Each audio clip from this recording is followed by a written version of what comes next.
All right. Hello, hello. Welcome to this week's Profit Maximizer Moment. This show is dedicated to helping business owners dramatically improve their bottom line with our weekly profit maximizing tips that you can use now. I'm your host and coach, Wayne Bilal. I'm also the founder of a local CPA firm that works with business owners to help them make more money and keep more of it from the IRS. I do this with our profit coaching programs and with our tax planning systems, which has saved my clients over $6.8 million over the last 5 years, all legally. Love my clients, like I say every week, but don't want to share jail cell with them.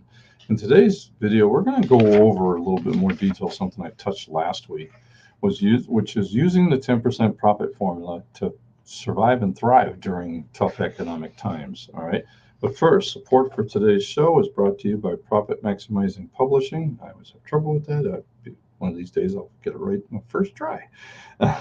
Which published my book, The 90-Day Profit Reset, which shows you how to gain your independence from reduced cash flow, shrinking margins, and an evaporating customer base.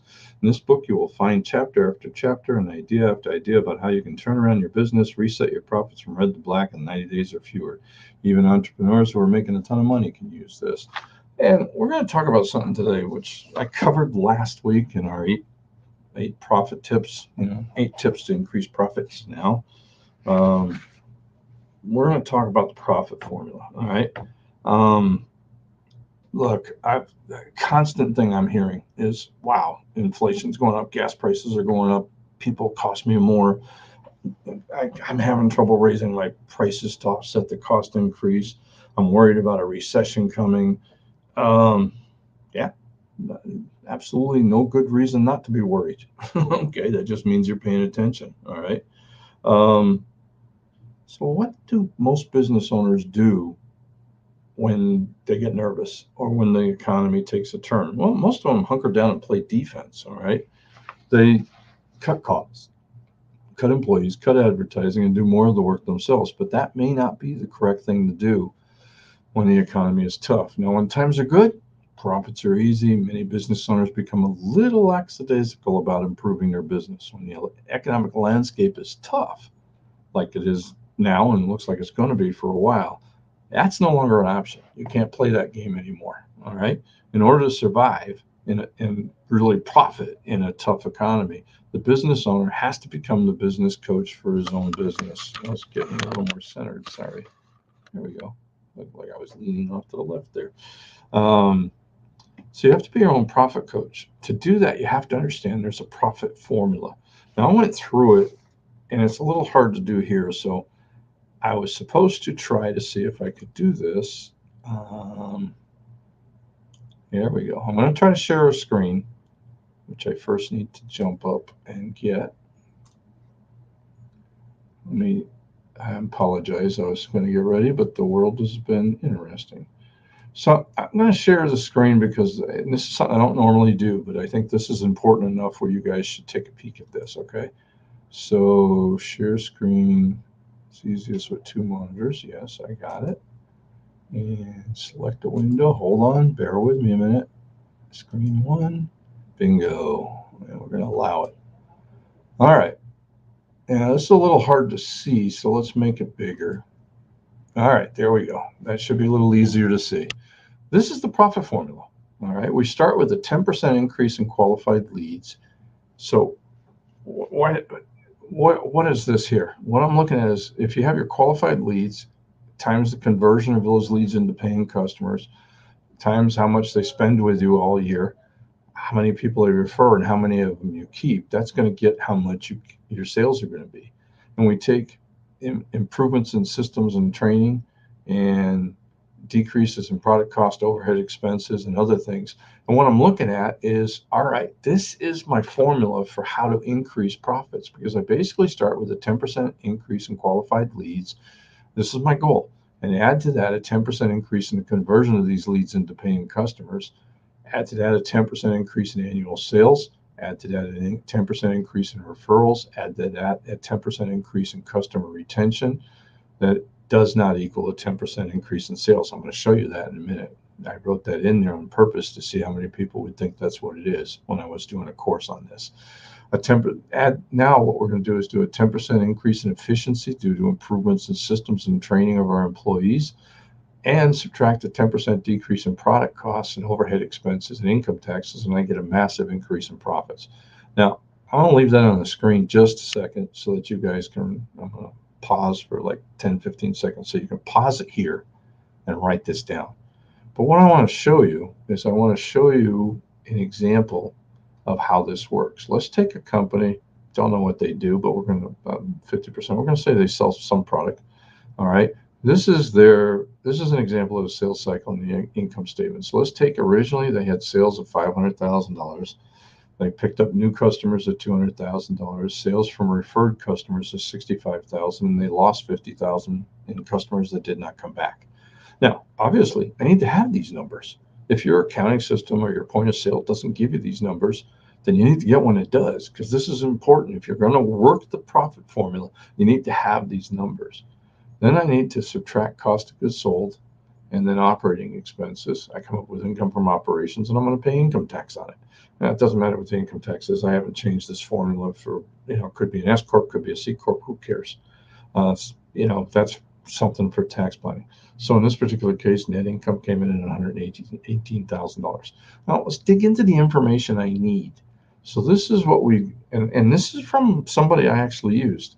They were tracking leads. It was a pretty good sized company, so they were getting 10,000 leads and originally. And if we're aiming for a 10% improvement so that they get 11,000 leads, they were converting 20% of those into paying customers, which was 2,000 of them. We were going to aim for 22%.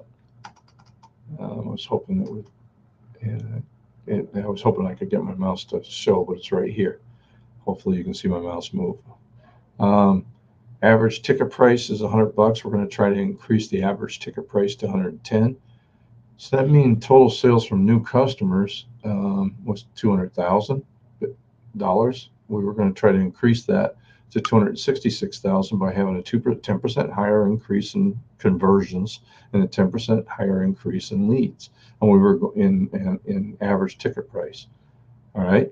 So just that alone, the new people coming in, I've added 66,200, which is a 33% increase. Now, number of sales from current customers, 5,000. Again, do the average ticket price. Average percentage of lost customers was 10% of this number.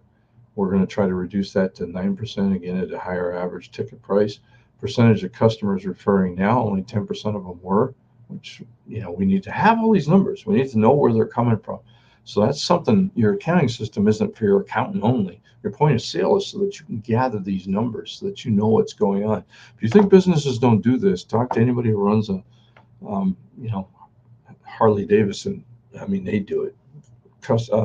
Big auto companies do this. They know exactly how many people came in, how many people took a test drive, how many people sat down and got, with a salesperson and went over the numbers, and how many people actually closed, how many people took the extended warranty, how many people took the financing. All right. They know all these numbers because that's what they need to do to figure out what's going on. Okay.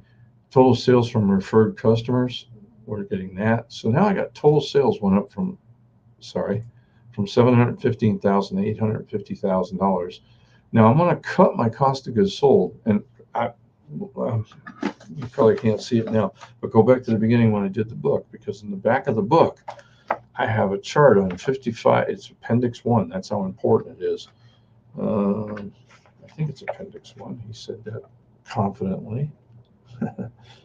Let's see. No, sorry. Cash is more important. I guess I agree with myself when I put the book together. It's Appendix 2. No, that's Cash 2. Where in the heck are you? There we go. My bad. Appendix 6, 55 ways to increase gross profit margins. I got 55 things here that I use as a coaching checklist to try to find a way to decrease gross cost of goods sold from 50 to 45%, get a 10% decrease. All right. Operating expenses, we're going to try to cut them by 10%. So, and I'm going to try to do tax planning and at least cut it by 10%. Now, to be honest about it, we usually do better than that. Now, what's that do? Well, whoops. Let's do this. This was my original. Now let's take a peek at as we originally did it and with the 10% improvement in all of these areas. All right. If you look at it, sales increased to $850,000. $851,000 and some change. Cost of goods sold went up to $382,000, which is an increase, but don't let that fool you. That's because sales went up. My gross profit percentage actually went from 50 to 55%. So that means I'm bringing in more money. My operating expenses reduced from 200 to 180. That has a bigger percentage drop because they're fixed. They don't go up or down normally. Operating expenses are normally fixed. Not always. I'm keeping this simple, but are normally fixed. Okay. And you can see income taxes increased, but that's because I made more money. So 23% is a higher number. Now, look what happened. I have a 19% increase in sales without doing any additional advertising. All I did was try to change the current advertising. All right. Change the current advertising to get a little bit more qualified leads. Usually we can look at what we're doing. Maybe there's a lot of other things we can do that are outside the scope of this, but this is what we can look at to increase that. So we literally haven't done anything. We haven't done any advertising. We've just gotten better at converting the leads that come in, getting them to buy more. Go back to the formula. We're getting more leads. We're getting them, turning more of those leads into paying customers, getting the annual ticket price per customer to increase.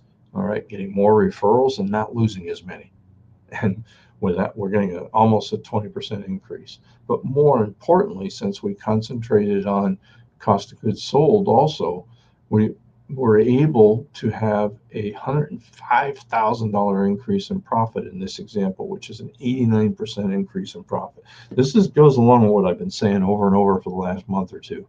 Profits are what count. It's nice to be able to say I had a 19% increase in sales, but it's much better to say I had an 89% increase in profit. Now, this is simplified, but what I'm basically going to ask you to do, and I'm going to put this up here because I'm going to give you some homework. All right, here's some action tips. Rewatch this video, take notes, pause, write down the profit formula. For each part of the profit formula, write down 3 to 5 ideas on how to increase that particular element or decrease, whatever the choice may do. You really need to do this at least annually. And to be honest about it, what we're doing, I've covered these in a lot of videos, so the various areas of these. Most of my coaching is designed around this profit formula and how to increase it. Decide now the next thing, once you did your 3 to 5 ideas, go back and look at that list, number 3, and decide which one thing, if implemented this month, would result in the greatest increase in sales and profits. Then write down a step-by-step plan and give yourself a time frame for implementing this improvement. Next month, choose the second item to implement, repeat steps 3 and 4, and repeat the process monthly for about as long as you own the business, because there's always things you can improve. But this is the formula. All right. If you want to know the formula for making a profit, this is it. This is where it comes from.